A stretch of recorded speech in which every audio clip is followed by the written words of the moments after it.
A Giants podcast for Giants fans By Giants fans. from the offseason through the wins and the losses. It's time to take one Giant step. All right, welcome into One Giant Step. The Giants fall in Chicago 24-20 to the Bears. Hey, they covered. They covered a spread if you care in the gambling world. Of course they did it. Shaun Morash here, Bryce Gelman there. The fourth time this year the Giants have had a road lead of 10 points or more and lost the game 0-4 in those games. It is the third time this year that the Giants in the fourth quarter of a game had a win probability north of 95% only to lose, if you believe in such things as win probabilities. And that is basically the anatomy of a disgraceful season and a disgraceful team. And we'll break down the Jackson Dart injury, the decision-making behind some of Brian Daboll's moves, and overall what went wrong in Chicago here on One Giant Step. Remember to download and subscribe everywhere podcasts are available. Bryce Gelman, hello. Another Gloom and Doom Giants podcast. Here we are, pal. What's up, Shaun? How's everything? I'm doing well. I know you're doing well. And it's like, I think I'm at the point where you were after the Broncos game, where I'm almost like dejected to the point where like, okay, they lost. Like, it is what it is. I'm really upset the fact that, again, they blew it and giving up, whatever it was, 14 unanswered points in the fourth quarter. Like, that's pathetic. But I think that this is the catalyst for change finally. And we're going to get to that. But, yeah, I mean, reaction, pissed, really frustrated. 3 hours later, what are you going to do? And look, I'm just going to say this right now for any of our diehard listeners here. As far as the change conversation goes. Like, let's briefly get that out of the way now. It sucks having to do podcasts and not just talk about the actual game and do a lot of big picture stuff. We have a whole off-season series of podcasts here on One Giant Step, which is why you should download and subscribe, where we go over everything in the off-season. But it is inevitable, right? I had the report I didn't shy away from on the fan. I got concrete evidence, concrete sources that confirmed something for me. The third person I talked to that Daboll was fired after the Denver game and cooler heads prevailed. That made a lot of headways this week. So you might be asking me, well, does that mean he has to go after the Chicago game? Big picture stuff, man, he's going. Like, he's gone at the end of the year. And if you've listened to this podcast long enough, you know that I've been, I think Brian Daboll's a good coach thing. But to me, first of all, right off the bat, it's hard for me to defend that when they keep having losses like this, even though, again, I think it's a lot on the roster game day management stuff with Shane and less about the decision-making. Neither here nor there. It doesn't matter. He's not good enough, doesn't win enough games. But number two, do I expect Brian Daboll to be fired? I would say this. The reasons he did not get fired after the Broncos game, after ultimately he was about to be, I think probably still hold water here, where but it happened again. It happened again. Like, there's no excuses. He's gone this time tomorrow. I'm confident about it. There's just no way the Giants brass could look themselves dead in the face and say with confidence, this guy deserves to keep his job. I don't think anyone is at that point. When you see every single objective media member calling for his job, these are objective people who cover the team objectively. They are not supposed to be doing this, but they're doing it because there's a reason behind it. Like, it's gotten to the point where it's like, yeah, I mean, we can't not address the elephant in the room. This guy does not deserve to keep his job at this point. Look, you're not going to get a fight out of me on that. I would just tell you, I can't say, I feel stupid if it says, I can't say why I don't think he will be fired, other than, maybe we'll talk about that more at the end of the year. Like, he's going to get fired at the end of the year. Now, would it shock me if by the time people listen to this podcast, Brian Daboll's already fired? No, it wouldn't shock me. But I think the reasons ultimately it did not happen after Denver, all I will say is still apply now. Yeah. Do with that what you will. Okay. Yeah. All right. So big picture stuff. Look, Daboll's toast. We know it. There's parts of this game I felt sorry for him. So let's just get into what went wrong. I'm going to give you, before we have the Dart conversation, the number one reason I think the Giants lost this football game today is the defense. A defense that had played well enough. Although, if we're being real, yes, the name of the game is keeping points off the board, and the defense did that for the most part. But Bryce, I mean, how much of the first half was Caleb Williams just throwing these rocket lasers that were not accurate enough? Like, the story of Caleb Williams' career has been in here, right? So I don't know that it was necessarily the defense stopping them. Now, they did do a better job on the run, although it felt like the Bears at times were abandoning it more than they should have in the windy weather. I didn't love the Bears' game plan. But in the end, inevitably, I've hit my breaking point with the front four. That is where I've hit my breaking point. I don't expect much out of a secondary that's finding ways to still play Deonte Banks and Corey Black, even with Flott in there. I just write them off as a loss.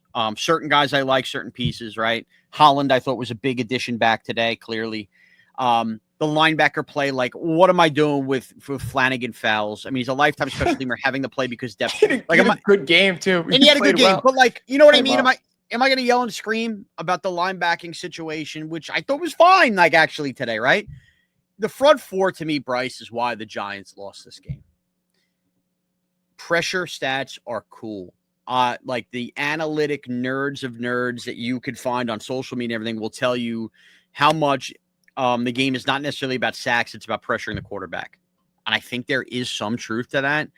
But you saw today what happens when you don't convert pressures into sacks. Yeah, it's one thing to hurry throws, but how about when you hurry throws that leads to Caleb Williams escaping and allowing him to make plays like he did too often today and too often in that fourth quarter? Brian Burns will get a pass, even though there were a couple times today where I thought he could have brought Caleb Williams down. I wasn't happy with him, but when you have 11 sacks on the year, did he get to 12? Whatever it is, and he makes an early play, I'm going to remove him from this. Kayvon Thibodeau, he's my guy. Terrible game today. How many times are you going to bite on that inside play and watch Caleb Williams loop back at the outside? It must have happened 3 or 4 times in this game, and tape will tell it drove me. And every nuts. time Caleb got 10 to 15 yards, the 2 touchdown runs. Yeah. Both of them were the same play. It drove me nuts. Abdul Carter. Do I think Abdul Carter is going to be a very good player in this league? Yes. I'm not bashing him right now to tell you what a waste of a pick. But yeah, you had another sack wiped off the board due to a penalty. Dude, you got to finish. And you just have to find a way to get there. You are not Lawrence Taylor this year, despite your pressure saying it.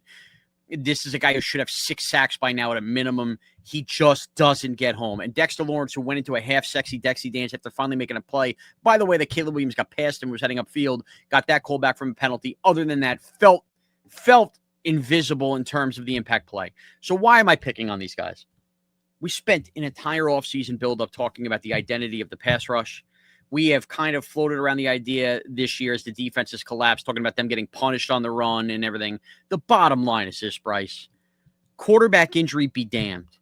With 7 and change left and your team handing you a 10-point lead in unfavorable conditions for an offense, that pass rush, knowing that team needed to throw their way out of it, needed to get home and be a difference-making defense. In 2022, when the Giants were actually good and they needed to close out games they had leads with, the Packer game, the Raven game, it was Kayvon Thibodeau making those plays and allowing a defense to close out games.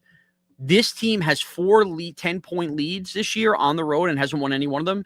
I'm sorry, that tells me the offense did enough of a job in most of those games. This is on the defense, and if it's on the defense, it's on the guys who are the marquee guys in headlines. They did not do enough today, and I think they're the number one reason the Giants lost this freaking game, Bryce. I think that's valid. I want to get to the decision by Brian Daboll to go for that. I want to. That was next on my list. I want to address it because I want to get to it. I saw your tweets. We're going to disagree on that. But I have to agree with you.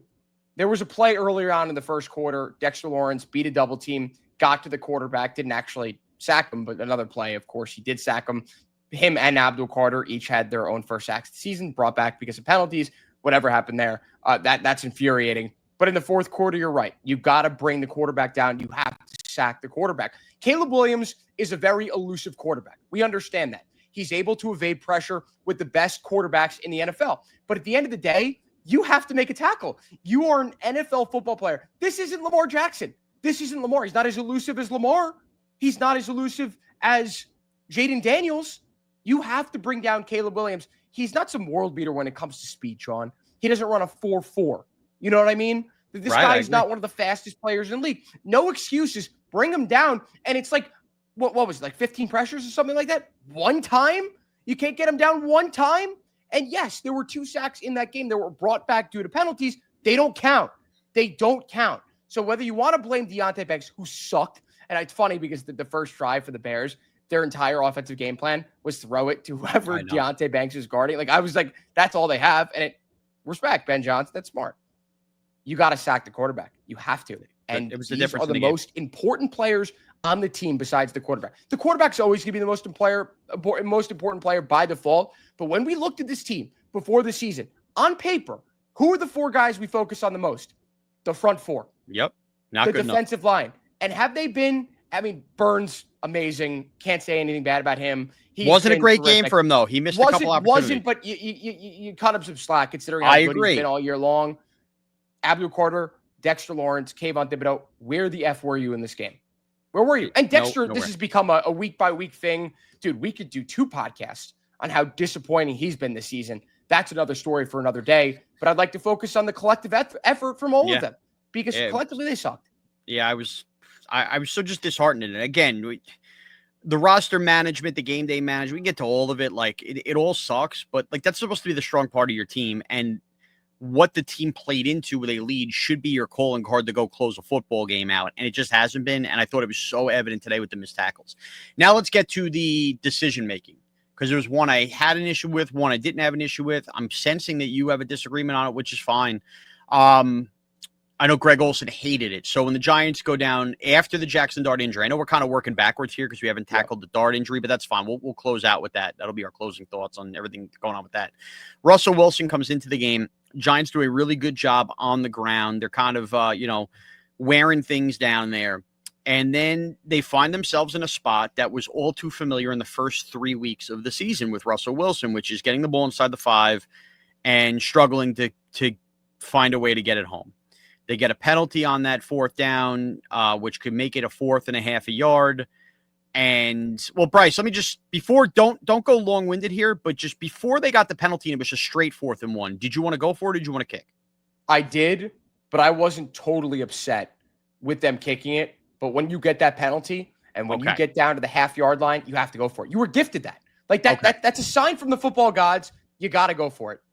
All right. So that was, I just wanted to make sure where we were at, if it just was about the half a yard or the full yard. Listen, I was upset. I was upset, but it's like, okay, fine. That's okay. Right. It's Russell Wilson in the game. But when you get to the half-yard line, dude, there's a chance that I could score from there. All right. Look, and I understand that, and I think that's what Greg Olsen was saying when he screams on the broadcast. Here's the deal. For me, I think a major problem with football, if you want to call it analytics, down and distance, like whatever terms you want to go for it, a major problem I have when watching a football broadcast and we talk about, or they'll show like, I think ESPN does this or NBC does this, the graphics of like, the percentages say to go for it here. And usually it's like always NBC, go for it. Yeah, NBC right? does it. Yeah. Whatever. I don't think that every team, every opponent, weather pattern, stadium, personnel within a game in terms of like game flow, I don't think all of those things are created equal. And I think a lot of these analytic decisions on going for it are based off of assuming every team and every opponent is the same. That is my biggest flaw with NFL analytics. I guess. Yeah. Okay. Just hear me out. I know. Yeah. And you can disagree with me, fine. I'm using that to paint my picture here. We very clearly see, and we very clearly watched different versions of the New York Football Giants this year between the Russell Wilson Giants, the Jackson Dart Giants, the Cam Scadaboo Giants, the Jackson Dart without Cam Scadaboo Giants. Early on, Russell Wilson and Malik Neighbors Giants. All right, like we've had these different offenses all year. But the one thing I know concrete, the one thing I know we drilled on one Giant step through 3 weeks of Russell Wilson football, and the one thing that I think is undeniable is when this team got inside the 5-yard line with Russell Wilson as their quarterback, they could not find the end zone. They couldn't do it. And it was the one thing that seemed, and that was with Cam Scadaboo. And then it was the one thing that seemingly changed with Jackson Dart, where you remember we were talking about, do you use these different packages in the red zone? Like we wanted Dart on the field in the red zone. So Dart comes out of this game. Clearly they've now installed the new way the offense flows with their Russell Wilson. You've run the ball down the field. You've tried now to get in the end zone. And here you are on 4th down and you get that into the extra half yard. Yes, I think under normal circumstances with Jackson Dart, you have somebody push his ass forward and you get in the end zone. Russell Wilson looks slow as molasses. And if you're going to do any kind of Russell Wilson rollout, I don't trust a receiver left on this team to catch a pass either. And if you got stuffed 1 yard, 2 yard back, and you left it with your run defense, by the way, where you're only up 7 and all the Bears have to go down and tie the game, I think we're screaming and yelling about that. So for me, the biggest reason I didn't have an issue with it is Caleb Williams was off throwing the ball up into that point. And with 7 minutes and change left, I thought it was asking a lot for Caleb. Now, it clearly wasn't. I understand that. For Caleb Williams to go score twice with 7 minutes left, I like the Giants' chances and the odds of winning that game more being up 10 as opposed to risking getting stuffed, which I really didn't think they were getting in the end zone. Now, they lose the game. So clearly you could look back on that call, and Bryce, you wanted to go for it and go, look, if they score a touchdown there, it's different. I can't deny that. The numbers say that. But in my heart of hearts, I thought it was greater than not that they were not going to get in based on my eyes telling me what the Russell Wilson offense has been and my eyes telling me the way the Giant defense at least had held up enough versus Caleb Williams up into that point. Now, I should have known better knowing the moment. And I think that was also actually, I shouldn't say should have known better. When Jackson Dart left the game, I never got the vibe the Giants were scoring another touchdown again, which is another story that we could do in the preview pod. I like the idea of basically holding on for dear life and going up 2 scores there. It makes me a coward, whatever, but I think it plays into who the Giants are with Russell Wilson. It was soft as shit. Well, it was no kidding, but you have to go soft as shit. I'm explaining. No, I'm not. This is my own thing right now. I'm not. This isn't necessarily a reply to you. It was soft as shit, Shaun. It was a sign and a signal that you make to your team that we are playing not to lose. We are playing, not to lose, but we should be playing to win. When you make a decision like that, that is what you're signaling to your team. And guess what? The team went out, they felt that, and they blew the game. And Shaun, what did we just witness 3 weeks ago? What happened against the Broncos? Yeah. The defense completely broke down, and who's to say that it wouldn't have happened again? If I'm Brian Daboll, that's at the back of my mind. I'm going for it no matter what. I'm going for it on 4th and 1. Even with Russell Wilson, I figure out a way to get into the end zone. You need to trust your personnel. To your credit, you did mention the fact that earlier on in the season, we saw Russell Wilson time and time again fail. That was my biggest factor from the 4 or 5 yard line, and I get it. I'm not discrediting that sentiment. Like I wholeheartedly agree with you.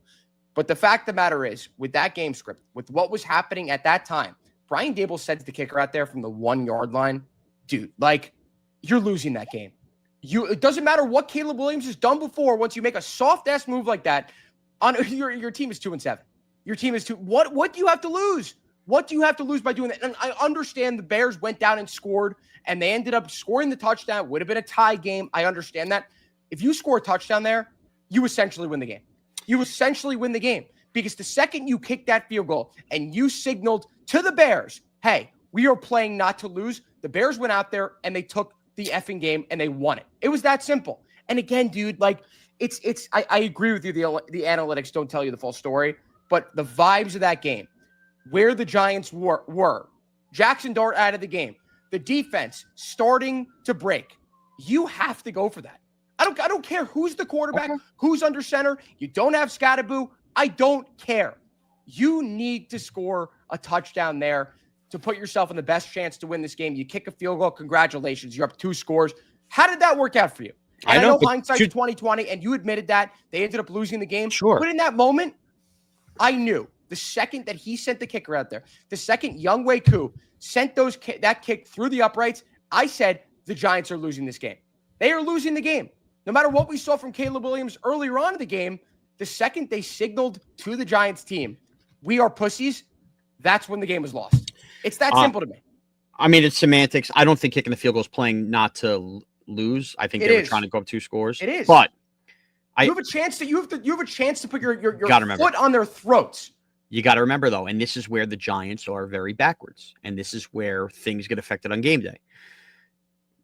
Maybe the biggest reason Brian Daboll was nearly fired after the Bronco game, which he's clearly aware of now, is because of his aggressive decision-making in having Jackson Dart throw that ball on 3rd down, which led to the interception. This is a different story. No. Story. But it's all tied in. A coach that has to find ways to win games the rest of the way, his safest bet without his ace in the hole, Jackson Dart, was to go up 2 scores and hope that the defense continued to have its way, and it didn't. He goes over aggressive there, and the Bears go right back down and score a touchdown, and it's a tie game when you had a chance to make it a 2-score game. I'm just making you play the other way around this year. Now they lost the game, so it doesn't matter. But that's a big part of it. But you can't deny that was a bitch move.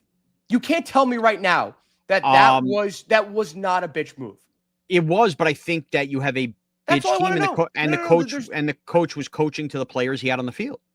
I mean, you're I down no understand that. Scadaboo, no Dart, no neighbors in that spot. It doesn't matter. I think it cannot does. make a move like that when your job is on the line. You need to go out and win. That's exactly the point. But if you lose the game after you showed a pair of balls, it is what it is. It's not. But you lost the game. Okay, but you lost the game even with that pussy decision. That looks 3 times worse. You lose the game after going for it. Okay, that sucks. That's a bad call. But you kick the field goal and then you still lose. That's not a good look. I want my coach, and this goes for any sport, to coach to the personnel he has. And don't coach out of your shoes. Dude, personnel or not, they were at the half-yard line. It has nothing to do with personnel. They don't have the personnel to get it in the end zone there. They don't. Dude, I'm just saying a quarterback sneak is going to score there. Russell Wilson's not a tiny quarter. This isn't Kyler Murray. Russell Wilson's and who's pushing his ass? Thick quarterback. Now Theo Johnson, Daniel Bellinger. I thought the bigger egregious move with Brian Daboll, the Daniel Bellinger drop, that absolutely needs to be a field goal attempt from the 20 at that point as well. That is a 7-7 game in the first half. I understand if Bellinger holds on to the ball, it's not the easiest catch in the world. He did have 2 hands on it. He needs to make the catch. That's a guy who's usually shorthanded, so I didn't mind going to him. Dude, that's another spot where I thought in that game, you're 4 yards out. Again, you have Dart, which is why they're going for it. If you kick a field goal there and you go up 10-7 instead of 7-7, those are bigger points that you're still chasing later in this game. Shaun, you're saying coach to your personnel. Going for that was coaching to the personnel because Younghoe Koo, you know the Giants situation with kickers. You can't say that you got to coach for personnel on the other side. You can't. You know? I can because this is exactly. I'm glad you said this because I think I tweeted this part too. With Younghoe Koo in that weather, it was not a long field goal. At 7-7, your chances of converting the touchdown were low. I wanted to know out of my kicker in that spot what I had the rest of the game. And if Younghoe Koo makes it, we're up 10-7. If he misses it, I know I throw him in the cooler the rest of the game because at some point in that game, you might have been relying on Younghoe Koo to make a big kick. Now, what if, later in the game, they're driving late. If they have 6 and instead of 4, they're driving for just play for a field goal again, at least give yourself a prayer. I'm tired of this team leaving points on the board early in games. Like it's maddening. You're allowed to kick field goals. It's in the rule book. And if, again, you're answering my whole question about the biggest issue with the team, by the way. Coach to your personnel, you're using that against me with the kicker. Why are they in this kicker situation? Why do they not have anybody around the goal line that could push a Russell Wilson in? Why is Russell Wilson here if he can't run a team within the goal line? Why is Gunnar Olszewski the guy coming in, making a great play in the end zone, breaking up a ball the moment Slayton gets hurt, and Hyatt is not? Why is Evan Neal not moved at the deadline and just sitting there like dead weight there? Why does Tay Banks have to play every week despite injury? Why? That's not on Daboll. That's on Shane. This is my point. No, I know. The biggest problem with this Giant team remains the fact that their game day roster management is atrocious. And it's atrocious because of too many failures in decision-making by a general manager who's seemingly safe. This loss, I gave you the defensive line to come for him. The number 2 reason they lost this game is not because Brian Daboll elected to kick a field goal. Brian Daboll elected to kick a field goal because the roster that Joe Shane put together cannot overcome certain injuries. Yep. If they were able to stay healthy with their starting 22 out there all season long, could the Giants, with Jackson Dart as the quarterback, could the Giants be a competitive football team? They can. But we have seen little by little, they can't survive the neighbor's injury. They can't survive the Scadaboo injury. They're definitely not surviving the Dart injury. Can't survive the Paulson and Debo injury. No one. They've got a million That's on the GM. By year 4, your depth should be better than that. I get it. No. I know. I'm playing devil's advocate here. They were in position to win that game, even with all those intangibles. Exactly. So you got to play. And the coach couldn't coach winning plays because the roster stinks. I'm saying this because Daboll's going to be gone, and it's a joke that Joe Shane is staying. That's the problem. Okay. And the game day roster management situations are not going to change. Dude, it's just like it sucks because I agree with you on what you said earlier is like we have to focus on all this big picture stuff, but I really did want to break down the game. Like Theo Johnson was really good at this game. He didn't have any drops.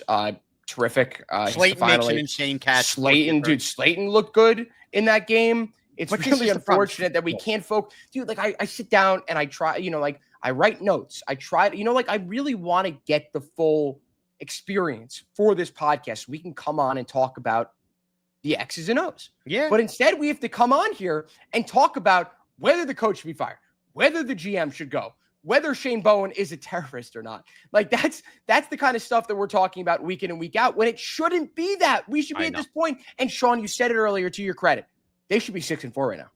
They should be. Straight They're up. not. They're Straight not. up. They should be in the playoff hunt. They should be near the top of the NFC East. Instead, they're nowhere. They're 6 feet under because they keep shooting themselves in the leg. No pun intended. Whatever happened there. So let's close with positive/negative, and that's surrounding the whole quarterback situation. So positive. The one thing I will take away from this game as the door closes on the 2025 Giants and I look ahead to the 2026, 2027, 2028 Giants and beyond is simply this. This is my biggest positive of the game. Windy conditions, snowy conditions, sleety conditions, cold conditions. We're going to get to the injury, so just don't jump me on that. Yep. Jackson Dart passed the test with flying colors, again, with crap around him on offense. Now, he threw a bad play that Gunnar Olszewski bailed him out on. Darius Slayton made an incredible catch. But in terms of handling the elements as a quarterback that's going to have to play in the Northeast, throwing as much on his plate as possible, I thought Jackson Dart was simply impressive today. When the pocket broke down, again, keeping his eyes down the field, great. Design runs, great. We'll get to the injury and the negative in a second, but Bryce, overall, I mean, that has to be, another big takeaway is that you sit here at 2-8, but once again, it's just another... Yep. If you have to try to figure out different ways this year, like, hey, what are other tests Jackson Dart needs to pass as a franchise quarterback going forward? Perfect. Like everything that happened in Chicago in terms of like the cold, the wind, like we haven't seen that yet. And I thought it was noticeable that he was a better quarterback than Caleb Williams. Yeah. And these are the tests that you have to pass. He has no help whatsoever. Zero. He's missing a top 3 receiver in the NFL. He's missing his buddy and someone who was becoming a top 10 running back in the league at the point of his injury. These are guys that are very important to the team. And the Giants are going to have cap room this summer. They're going to be able to replace Greg Van Roten, I'd hope, at right guard. Who knows what's going to happen with Illuminor at right tackle, whether they decide to keep him or not. The offense will look a lot better than it did, or it will the rest of the way. It's just, there's no talent. And he passed with flying colors. You always feel with Jackson Dart that the game is under control. And this is why I came on here singing a different tune, Shaun, than I did against the Broncos, because that sucked. And this sucks as well, but we are seeing from Jackson Dart what we've always wanted. This has been our wet dream over the last 3 years doing this podcast. I had to say it. I've said this before and I've gotten called out for it, but it's true. Is it not?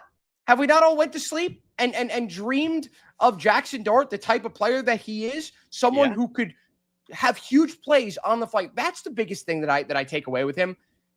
All these plays break down.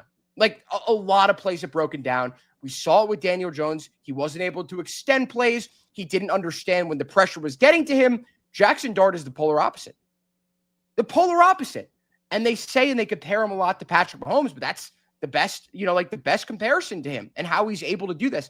And that one ability, that one skill, Shaun, is what has me sitting here saying, oh, well, Malik Neighbors is going to be amazing for him as a bailout option on the second and third route that he's going to have to run. He will always be open at the end of every play. And if he's not, then someone else will be open because he's double teamed. All right. Like these extensions of plays have me thinking about the future. They have me excited about what could come with Jackson Dart under center because they're actual good players that they are missing out on. And they will get another wide receiver. They'll get something. They'll draft an offensive lineman. And Shaun, here's the other thing. And I hate to be at this point because I was there last year. I was there the year before. I was vindicated both times, even though it worked out with Dart. Tanking. We've talked about it a million times. Is that a word we've mentioned once over the last 3 weeks? No. And frankly, is that something that we've talked about at all? No. Nope. But and frankly, Shaun, I don't care where the Giants I don't either. But the silver lining is the fact that we know next year they will have a lot of effing talent and they will have a top 3 pick potentially, Shaun. They could have a top 3 pick. I mean, you look at the Commanders game, you look at the Cowboys game, they could win both those games. Either way, the Jets win. Bryce, this will be, I'm going to push hard for this. And again, I'm going to close with the Dart injury. So if you're hanging in there for that, just hold on. I'm going to be on top of this. And I want this to be my early take and a strong take. If the Giants are picking top 3 in this draft, Trading out.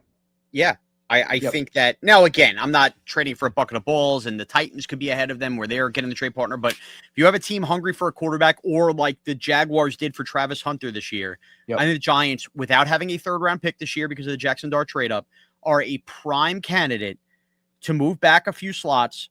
Dare I say, pick up a 1 in 2027, a 2 or a 3 this year. It's just unfortunate the quarterback class is kind of underwhelming this year. Yeah, you know what? Next year, if they sucked, I'm just say that now. Just remember this. The quarterbacks that are coming out this year, this is not what we thought it was. Like, we thought Drew Allar, we thought maybe Arch Manning. Go down the line. And instead, we're getting Ty Simpson, we're getting Fernando Mendoza, who people are high on. Like, this changes year to year. And this is still a situation where you still could get those quarterbacks high, or you could get, somebody wanting to go after, Carnell Tate high. Like, all I'm saying is I'm okay trading out if we get to that. Now, real quickly 100%. On the Dart injury. This sucks. We've talked about it. It probably was inevitable with the shots he takes. I actually thought Dart did a good job today. The couple slides he had throwing the ball away. This is the irony of him getting hurt like this, is that you saw, again, he's learning as far as like the slotting and throwing the ball away. But I've really come to this take. He gets rocked today on a quarterback run. I'm sorry, there's 2 takes I have here. If you've watched enough Jackson Dart at Ole Miss, and you've watched enough Jackson Dart with the Giants, Jackson Dart is a psychopath physical player. Gotta get down. He's doing better at getting down, but in one of those, he's fighting for a first down. If you want to blame that on the head coach, blame it on the head coach. This is who Jackson Dart is going to be as a quarterback, and it's part of why we love him. You need him to be on the field, and hopefully by missing a game with a concussion, which I'm assuming is going to happen. That's what I said. It's exactly what I said. It could help him learn. Yep. But you also don't want to teach this tenacity out of him, because it's part of what makes him great too. And you have to live with the good and the bad. Unfortunately, look what the Commanders are dealing with Jaden Daniels, who plays to a lighter weight, and him missing games. Like, when they're in there and they're on, they're special. It's a new breed of quarterback in the NFL, okay? This isn't 20 years ago where you got to be a pocket passer at all times. Dart will get better. You know how else Dart gets better? When he isn't relying on being the only playmaker in the offense. That's what I'm saying. You're right. Not having Neighbors where, hey, if you roll out, damn, Neighbors is there. Let me just, like, that is a big deal. To be able to know, like, I'm 50-50 balls I'm going to give there. He had the highest target share of any player in the NFL on a single team. You notice how he's taken more hits the last 2 weeks without Scadaboo, too? The Scadaboo dump-offs. Next year, if they get a legitimate number 2 receiver in the draft, a free agent, whatever the hell they end up doing, that makes a difference. Jackson Dart is looking around at weapons, and by the way, the play calling is looking around at weapons that keep dropping passes for him, that aren't getting much separation, and he is the weapon. You're using both. So it's not to say Jackson Dart is not going to be a running threat, a physical threat, not be in danger of getting hurt when he gets those guys back. But you are only raising the ante of more of that because he scored both touchdowns. So he's the offensive playmaker. So with a better roster on top of the coaching, it should do that. So no, I'm not acting like Jackson Dart. Oh my God, he got a concussion today. He's never going to be coached out. This is all on Daboll. His career's over. It's not like it's a learning lesson. Now, the unfortunate learning lesson for us that do this podcast, Bryce, is we're probably getting now, I shouldn't say probably. Concussion protocol's weird. Maybe he'll pass it all flying colors. I would just say there's a fair chance we're getting a Russell Wilson game versus the Packers. Start Jameis. We will have that discussion. Perfect tease. We will have that discussion on the preview podcast. Okay? Which is why you want to download and subscribe One Giant Step. We gave you a little over 30-minute here. Me and Bryce breaking it down, doing this. It's better than watching the Knicks destroy the Nets for the 50th time. Yeah, look at that. Boy, I remember an era. What a pathetic team. Yeah, it is. Okay, but what is that? What is that? How long ago? 15, how about you win something? 20 years ago. Bryce, you weren't even alive when the 2002, 2003. You guys made the finals back-to-back years. And what happened in both those finals? How many games did you win? 2? Both those finals combined? I think. Damn. Bryce, you ever going to win a championship in your life? Okay. At some point, yeah. Hopefully. At Bryce Gelman on X, at Shaun Morash on X and Twitter. Enjoy. Thanks for listening to One Giant Step. We'll see you next week.